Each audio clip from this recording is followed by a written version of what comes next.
شغلك الصبح سايق لقيت الإشارة اللي طول عمرها مطلع عينك خضرة، أكيد حيصيبك شعور من الفرح، بس شعورك بالفرح هذا أكيد أقل بكتير من شعورك بالغضب والحزن لما زميلك السايق اللي قدامك يقرر إنه يوقف فجأة ويعطل السير ويضيع عليك الإشارة الخضراء. اللوس اوف فيرجن أو انحياز تجنب الخسارة هو شيء موجود بطبيعتنا البشرية، وهو تفضيلنا لتجنب خسارة شيء ما على كسب الشيء نفسه. يعني بالبلدي الفرحة اللي حتحس فيها لما أبوك يعطيك 50 دينار بالعيد أقل بكتير من الحزن اللي حيصيبك لما أخوك يلطش هال50 دينار منك وما تعرف ترجعه. هالشي بيستغلوه بالتسويق لما يحكي لك إنه بتقدر تجرب هالمنتج لمدة أسبوع وإذا ما عجبك بتقدر ترجعه، وهون حيصيبك شعور حلو إنك مش معرض للخسارة مما حيخليك تتشجع أكتر تشتري هذا المنتج. انحياز تجنب الخسارة ممكن كتير يأثر على قراراتنا، لأنه خوفنا من الخسارة ممكن يخلينا حتى نتجنب التفكير في بعض الخيارات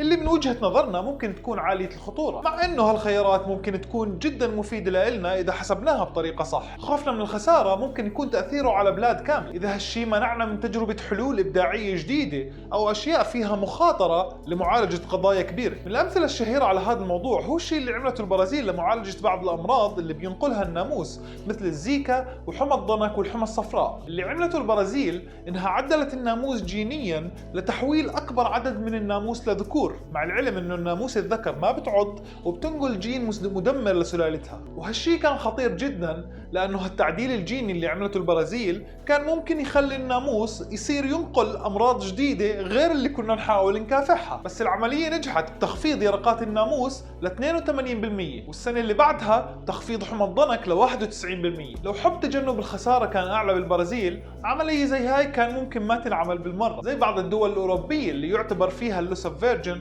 عالي جدا مقارنة بالأمريكيتين أو الصين، وهالشي مخليهم لليوم يستخدموا المبيدات الحشرية واللي تعتبر تقليدية مقارنة في بعض وسائل التكنولوجيا الحديثة. خطورة اللوس اوف فيرجن علينا كأفراد إنها ممكن تخلينا نتجنب أخذ بعض القرارات اللي ممكن تقلب حياتنا للأفضل، إلا إنه خوفنا من الخسارة وحبنا لتجنبها منعنا من أخذ هاي القرارات. والسؤال اللي بيطرح نفسه، طب أنا إيش أعمل عشان أتجنب هالانحياز، عشان أتجنب خوفي من الخسارة وما أخليه يضيع علي فرص كتير حلوة؟ ببساطة نسأل حالنا سؤالين ونضيف جوابهم على المعطيات اللي بتلزمنا لنأخذ هالقرار أو إن نتجنبه ونبعد عنه. السؤال الأول، أنا شو ممكن أربح لو عملت هالشي اللي مخوفني؟ والسؤال الثاني، شو أسوأ إشي ممكن يصير؟